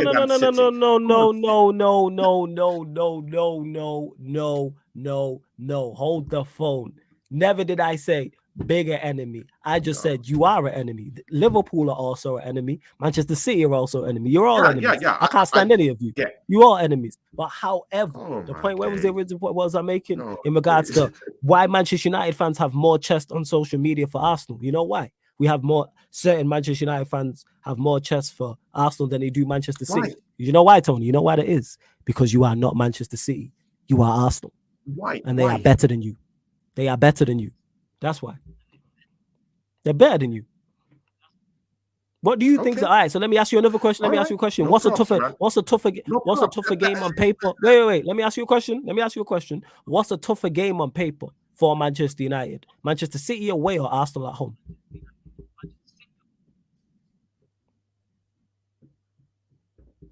Arsenal at home, I get that. Of course, I get that. Arsenal at home, I get that. But again, these are your local rivals. They're gonna get a 4P. I'm fully aware they're gonna get a 4P. You know, there's a chance that they're gonna score your history. There's a chance that they're gonna surpass your history. That you can stop. Wait. Hold on. I ain't letting you get away with this. You know who can stop them from getting a 4P? You know who can stop them from getting a 4P, Tony? Arsenal. You play them, beat them. I can. I can. You go to, are you gonna go to the Etihad and win? Oh my day, bro! This is shameless. Are you gonna go to? Are you gonna go to the Etihad and win? So, bro, this is shameless, man. So you would prefer Man City to get a 4P? Never said dunk that. on you Never guys. Said See, no, many Manchester United. No, you never said that. I get that. You never said that, but. Yes, just to clarify. This Manchester United fans would rather have Manchester City dunk on you guys than to see Arsenal, a far lesser enemy, to win the league. You're not a lesser enemy. You rather want Liverpool, to dunk on you guys, rather than allowing Arsenal win that league, bro. It's shameless, man. It's shameless. No. Tony, you're not a Tony. Man City, Tony, you're not a lesser enemy. Rival. Tony, you're not a lesser enemy in my opinion. You're not a lesser enemy. You're number 2 on my list. You're number 2. You're the team I hate second most. You're number 2. But every Manchester United fan is different. Everybody's list is different. Wait, you hate the team or you hate the team? You hate the team or you hate the fans? It's totally a different. Hey, word. No. It's not worth. No. The fans, like, it's not. Do I hate the team or do I hate the fans or do I hate the? You know what? In the words of Shannon Sharp. Yeah. Which one is both? Capital B, capital O, capital A, capital F. Both. Can't stand your fans. Can't stand your club. There we go. Both. What are we talking about? Ladies and gentlemen, are you not entertained? Both. Are you not entertained? In the words of, you know, both. Like, so yeah, just to clarify in regards to it. Yeah, like everybody's different. Like all Manchester, like if you use Saeed as an example, his list will be different to mine in terms of rivals. Mine's Liverpool, Arsenal, Manchester City, Leeds. That's my 4 in that order. But somebody's 4 is going to be different. Depends on where you grew up, age at the time. Like some Manchester United fans list, there'll be Chelsea because we've had wars with them. Me, I'm a 90s baby. So Arsenal is always there. I dislike Arsenal more. I can't stand any of you lot, just to clarify. But I dislike Arsenal more than Manchester City. I can't stand City though. Don't get mistaken. But then I dislike Liverpool more than I dislike Arsenal. I get it. But it's like here. It's like Arsenal. Definitely. It's like Liverpool here. It's like slight, Then Arsenal and then City are just there. Yeah. Serious. Oh my that's days. It. Come on. Yeah, of course. But anyway, plus as well for fans on social media, because you mentioned it, social media. What it is that City don't have no presence on social media like that. You lot are loud. Liverpool are also loud. That's also what it is. Think about it, like in regards to even content creators. I get that. There's a few City content creators, whereas Arsenal does nothing. You lot. Imagine you with a league title. Fuck, we don't need that. I have to talk to you every week after winning a league title. Oh my days. I was saying, see your smiling face after you lot win the Premier League. If I win that league, man, flawless, man. If I win that league, man, get ready, man. Yeah, exactly. Bro, I know. Get ready, bro. I'm not daft. Get ready, You know bro. what I'm saying? But no problem, man. That's it. And look, Let's keep going. even Let's keep going. even is it Grunfist? Big up to you, Gwen. If I butchered your name, I apologize. But he says, "Come on, man. Every Manchester United fan growing up and living in that Fergie Wenger era hates Arsenal, and I'm an Arsenal fan. Exactly, and I'm a '90s baby. Like I was born into that. I was born into that era. Like that's all I knew of United and Arsenal was Fergie and totally Wenger. get that. Yeah, Warrior totally J. Got to deal with Liverpool but you fans know tomorrow. what? Yeah, I would. No. But see, yeah, this is my logic. Yeah, I would rather prefer Manchester United, yeah, to win the league, yeah, than to see Tottenham win the league. I'd rather eat grass than to see Tottenham win the league. I'm serious. I'm not smiling down here. I'd rather Man United win the league 20 times. In fact, 80 times, yeah, in 70 days. I don't care. Than to see my local city rivals, Tottenham Hotspurs. I don't like those guys. I don't like those people. I don't like their fans. I don't like them. I hate them. I generally love all people, but I don't like Tottenham Hotspurs. I really don't like them. Who do you dislike more as a club? Wait. Who do you dislike more as a club? I would prefer Man United to win the league or Liverpool to win the Tony. league than to see Tottenham Hotspurs win that league. I'd rather eat grass. Yeah. Let me ask you a question. Content creation when Tottenham win the league. Who do you dislike more? Stop doing it. Tony. Who do you dislike more? Spurs or Manchester United? Spurs all day. Okay, wait. Day. Manchester United or Chelsea? Who do you dislike more? Man United. Okay, so if Manchester United and Chelsea were going for a league title, you'd win. So if Manchester United and Chelsea were going for a league title, you want Chelsea to win the league. That's all it is. It's just hierarchy. That's all. Well, I don't know, but I just feel like we and Chelsea have that kind of brotherly love going on. See, guys, pause. I'm not talking of the brother love P Diddy. Yeah, I'm talking of that normal stuff. We just had to draw the lines. Yeah, come on, man. You know what I'm saying? Between you and Malibu Steve out here wilding, it is. And to Dodd who's asking about Troops, I'm on Back Again podcast today, 1:30 p.m. UK time. Troops TV, shout out to Troops. Big up Lewis, shout out to the fraud Hassam as well. But yeah, love to everybody who has locked in. Continue to run up the likes, hit the subscribe button. Tony, before we let you go, score line prediction, my friend. Sheffield United versus Arsenal, Monday night, under the lights in Yorkshire. Talk to us. Oh my days. See, man, flawless, man. It was good that you just had to put that under the lights down there, man. Come on, bro. Well, it's under the lights. These guys are gonna see, guys, no homo. These guys are gonna get pounded. Yeah. See, in 12 games, these guys have won only twice.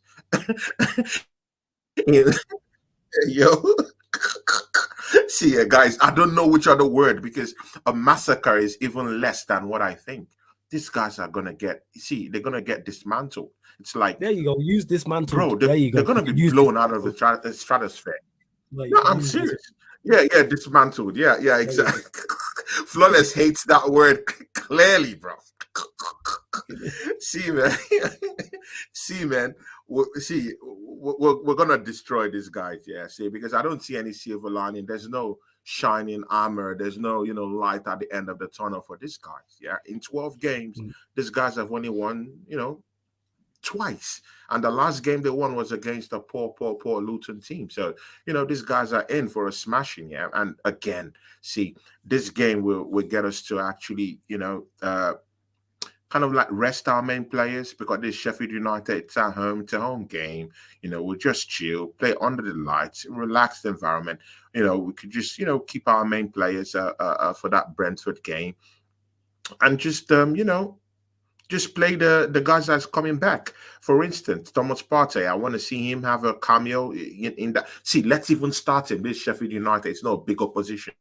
So I want to see Thomas Partey start that game. Gabriel Jesus was already back already, like since the last game. So I want to see him play in this game. How about that? Give Bukayo Saka a kind of a rest in a way. Yeah. Of course, Kai Havertz can play because he's a physical kind of guy. You know, he's not really that kind of guy that easily gets injured. You know, he needs no rest. You know, could still put him up front, no problem. Declan Rice can have a little bit of a rest because Thomas Partey is down there. We could use Jorginho down there. My back four, you know, probably Saliba should still play. I should think we should maintain that defensive discipline, you know, because right now, instead of conceding goals, I will prefer for us to go with the normal back four we're having right now because in the grand scheme of things, the goal difference Arsenal is having right now, it's something good. I don't want to slip from that. Right now, we're leading Liverpool. We're at least +1 in terms of the goal difference. Very, very important that we don't concede, and we need to smash this lot. And you know what? Yeah, it's not far from reality. Yeah, because look at what we did to Liverpool. Look at what we did to Newcastle. Look at what we did to West Ham away from home. Look at what we did to Burnley away from home. Come on, man. You know, so see, it's gonna be a beating, man, a drubbing at the Emirates, man. You know, I know Flawless. You know, he doesn't like me saying these things. You know, this man, them, yeah, they don't like us running our mouths. You know, but you know, we'll run our mouths at this time. You know, for the time being, Arsenal is playing well. You know, we're beating and smashing these teams for fun, pummeling these guys, yeah. And you know what? See, yeah, we're beating them with big numbers, huge numbers. In 6 games, see, Flawless. I don't know how anyone is taking this. In 6 games, we've scored nearly up to 25 goals. That make sense. This is a team that many people were saying we don't have a striker. Come on, man. I'm waxing lyrical because that's the state of things right now. Yes. We're mauling these teams. And you know what? Yeah, in 3 games, we scored 15 goals. Make sense. Arsenal have scored at least or half of what Manchester United have actually put up the whole season, only from the month of February. See, guys, pause. Let that make sense. We've scored as much as Manchester United have actually put in the back of the net this season. It's half. In February. It's half what we moved. Yeah, it's half. You scored half. You scored half. Hey, you scored half. I put half. I put half. Yeah, I put half. Yeah, that's what I said. Come on, bro. I said half. Come on, man. See, we've scored, hey, Tony. Scoreline prediction, my friend. Hey, Tony, scoreline prediction. What's your scoreline prediction? Joke. He doesn't want me to waffle about Arsenal. Oh my days. I don't. I get ask for a scoreline prediction. No, brother. You know, brother. I don't want to sound all squeaky. You know, but you know what? In the grand scheme of things, it's cool you're doing this. I know it's cool. It's cool you're doing this. No problemo. You know what? Yeah, I want to win this league, Flawless, and I want to put it right in your face. You know, I'll be with the Arsenal shirt. You know, my best player on the back, and just rub it all over your face. But you know what? Yeah, you see, 5-0. Hey, pause, man. 5-0 to the Arsenal. Pause, yo. Tony, hella excited. Pause. Oh my God. Hey, yo. Hey, see, guys, you know, I'm just, you know, trying to, you know, make one or two things. What's the scoreline prediction, my friend? What's the scoreline prediction? 5-0. I already said it. 5-0. I said it. Okay, I said it already. 5-0. 5-0. All right. Yeah, big up Evo that is tapped in. I see you lot in the chat. Steve, I need to do the month of March. Big so ups, not this big weekend. ups. Not this weekend, but I'll have a look during the month of March, and we'll do a watch along on your channel for a European game in another league, 100%. So, but this weekend I can't, but I'm definitely looking to we'll sort it out. But I've not done my schedule for the month of March. I need to write it. I'll probably do it tonight actually. If not, I'll do it tomorrow. Because for those that don't know, I got that. Write it down. Have it on a sheet of paper. Like, have I got February here? Yeah. Oh, yeah, I do. Well, that's only one. Oh, here it is. Yeah, people, always prepared. See, look, this was the month of February. See, boom, February schedule 1 of 2. Yeah, man. And then look, that's 2 of 2. Hold up, you lot see it? So I need to do this for March. So I'll have a look. I'll definitely let you know. And big up to you, Sheik, who says, "Oh, flawless putting on the boots." Yeah, man, I'm late. I need to find my boots actually. I'll probably have to clean them. I don't know. Man says, "Channel you're in a Kobe Maino flawless." I am not that guy. ST says, "Flawless don't be moving like Anthony. Be more like Mikhail Saka." One, I'm a DM. Two, I'm just not very good at football. So here we are. I'm bang average. Flawless looking up to your match comp. There will be no match comp. I'm telling you like this now. There'll be zero footage of this. You might get a picture. We ain't getting no actual footage. I've not played football in months. Are you crazy? Nah. It's crazy. Hey, Steve, you started this ish. But anyways, Tony, let them know where they can find you, what you got coming up, all that good stuff.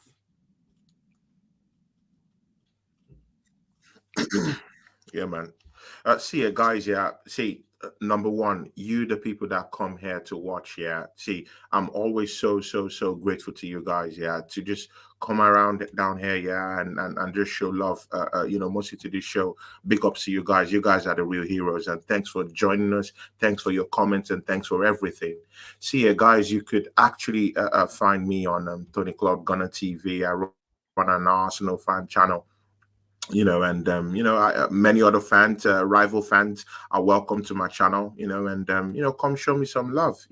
I'm on the road to 4K, but I'll really need help from you guys to get me over the line. So please go down to my channel, subscribe to me at Tony Cloud Gunner TV. What you're seeing on the screen, that's how it is on YouTube. Come show me some love, come down to my shows, come help a brother out, and those of you are Manchester United fans down here, see, you know what? Yeah, I'll be a Manchester United fan on Sunday. How about that?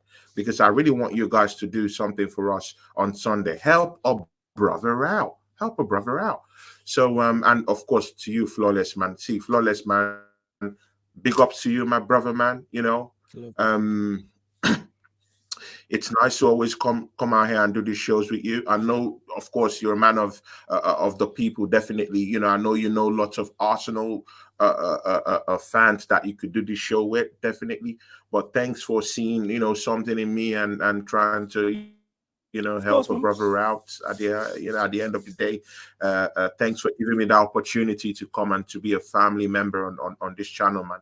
I really do appreciate that. Thanks, my brother, man. And big ups to everyone who was down here. Shout out to Sheff TV. I have Sheff TV making his debut on my channel tomorrow. See, it's gonna be cracking, yeah. Just come around because I like that Sheff guy, yeah, and that's because of his pure footballing knowledge, yeah. See, man is laughing down there. Man is laughing down there. No problems, man. Join me, yeah, and Sheff tomorrow with the real podcast tomorrow on my channel. Yeah, so just join us up tomorrow. Shout out to Strasbourg Steve, who's also down here. Is a big collaborator of my channel on my channel. I do lots of stuff with him. Big ups to you, Steve, and big ups to every other person who was down here. And TJ Warren, not forgetting you, man. Big ups to you, man. Have a lovely day at work. Flawless, man. Big up to you and God bless you. Yeah, man. Love every time. That's why you're here, Tony. Like I said, because you're a quality content creator. I don't look at numbers or subscribers or anything like that. I'm looking like, are you a good content creator? And that's what it is. So you make sure you subscribe to Tony's channel, get him over 4K. I believe TJ's on the road to 1K, so he's going to get there expeditiously and road to 10K here. So support everyone you do indeed see here. Don't forget, people, we are available on all audio platforms. So you see all the shows that you see on the Sarcasm City TV YouTube, apart from watch-alongs, are available on audio only platforms. So Spotify, iTunes, Apple Podcasts, SoundCloud, wherever you get your podcasts, wherever you listen to music. If there's a podcast section, Sarcasm City TV will be there, people. So make sure on Spotify you hit us with the follow. 5-star Spotify, Sarcasm City TV, iTunes, Apple Podcasts. Make sure you do the same. All you iPhone users, 5-star to leave us a review. Same with SoundCloud, hit us with the follow. No Junaid. Actually, yeah, any of us, there's no streams after this, but in regards to today, we don't stop, people. So first and foremost, 1:30 p.m. I'll be on Troops' channel, the Back Again podcast. So that's literally like just 12 hours from now, pretty much. 1:30 p.m. UK time, Troops TV back again. Podcast, shout out to Troops, Lewis and Hassam. Then we're back here for the Man United podcast, which we are now doing twice a week, people. So you get the Man United podcast on Tuesday, you will now get it on Friday. So remain on Tuesday, 4:30 p.m. and you'll see everyone who's on there on the Friday edition, as well as Sheik as well. So that's 5 p.m. UK time, where we're discussing all things in the Manchester derby. Then 7 p.m. on the Twitch, the Formula One season is back. So F1 Grid Free podcast, Victor and Fats holding it down on the Twitch, people. Formula One preview, Lewis Hamilton going to Ferrari. Can anyone stop Red Bull? So they'll be discussing that on the Sarcasm City TV Twitch. So download the app because you get loads of content over there. Formula One content, you get NBA content, you get non-Manchester United Premier League watch-alongs over there, you get Champions League watch-alongs over there, non-Manchester United FA Cup ties over there, plus more over on the Twitch. Then following that, we're back here 10:30 p.m. for the Man United Analysis at Anfield podcast. So the Manchester United Liverpool show, where I'll be joined by the Liverpool up, discussing all things Liverpool, discussing all things Manchester United. But all of these things I just mentioned are on the upcoming live stream schedule anyway, people. And the weekend, of course, you know we're stacked on the weekend. We start 3 p.m. on the Sarcasm City TV Twitch, Brentford versus Chelsea, people, 3 p.m. Then following that, we're back here on the YouTube, 10:30 p.m. to discuss all the games we just seen and preview all the Premier League Sunday games, Premier League podcast Yardman edition with Lex and Kaneki. Then following that, midnight, people, expeditiously. Following that, immediately, people, the Manchester United Chelsea Spurs show, Man United podcast, Ballers at the Bridge, talking at Tottenham Talk, myself, Surfer, and Jez, talking all things Manchester United, talking all things Chelsea, all things Tottenham Hotspur. And then, unfortunately, Sunday, people, no, I tell a lie. Wait, I need to, Sunday, people, the Manchester Derby. That's what we'll be doing. The Manchester Derby watch along. We will be here, 3 p.m. start, unfortunately, Manchester City versus Manchester United. Then following that, the Sarcasm City Sports Q&A at 11 p.m. We'll be answering all of your sporting questions, people. And that is the weekend right there. I don't believe there's anything I forgot. Maybe I didn't. That was all off the top of the head anyway, people. But we move. I believe. Let me know who's live before we close out, people. Let me know who's live before we indeed close out. Because I believe Hassam's still live. So if that's the case, we'll redirect to him. Just put Sarcasm City Raid in capital letters. I'll say it 1 second. Let's see. Yeah, he is still live. So we'll redirect to Sam. Because he seems that. Oh, no one's live. You're saying he's live on mine. All right. I said you lot to back again. No one is live. So. No one's live. Yeah, I just seen him say that. It's about to end. All right, then I just said you lot to back again. That's what I do. Said you lot to back again. Hold up. That's what I will indeed do. But again, all audio, everything I mentioned, all the links are underneath in the description. And get over to the playback as well for all NBA watch-alongs, people. Get over to the playback. You know what? I'm gonna send you lot to the Flawless. When do I get featured on your channel, man? Bro, I need to get my channel featured on your channel, man. At least under the list of your channels where you have other people's. Oh, you're not underneath in the description. I'll add it after the show. I'll add it after the show. After the show, I thought you was there. My bad. I thought you was there. My apologies. I legit thought you was there. I'll pattern it afterwards. I'm looking at the family and I'm like, oh man, I'm not even in the family again. What's happening, bro? Nah, I got you, man. I got you. I'll add you after. I'll add you after. 100%. I got you. But anyways, love to everyone that has locked in. And just to clarify as well with me playing ball, 1 second, because you lot made a couple of comments as well in regards to that. No, you ain't getting no comps. There'll be no comps. I know to Berger who says, am I at Huff End? No, I can't stand playing at Huff End. Them pitches are awful. Absolutely awful. But anyways, love to everyone that's locked in. This has been the Manchester United Arsenal show. Man United podcast meets the Gonna Talk from Arsenal podcast live on the Sarcasm City TV YouTube. Thank you very much for tuning in.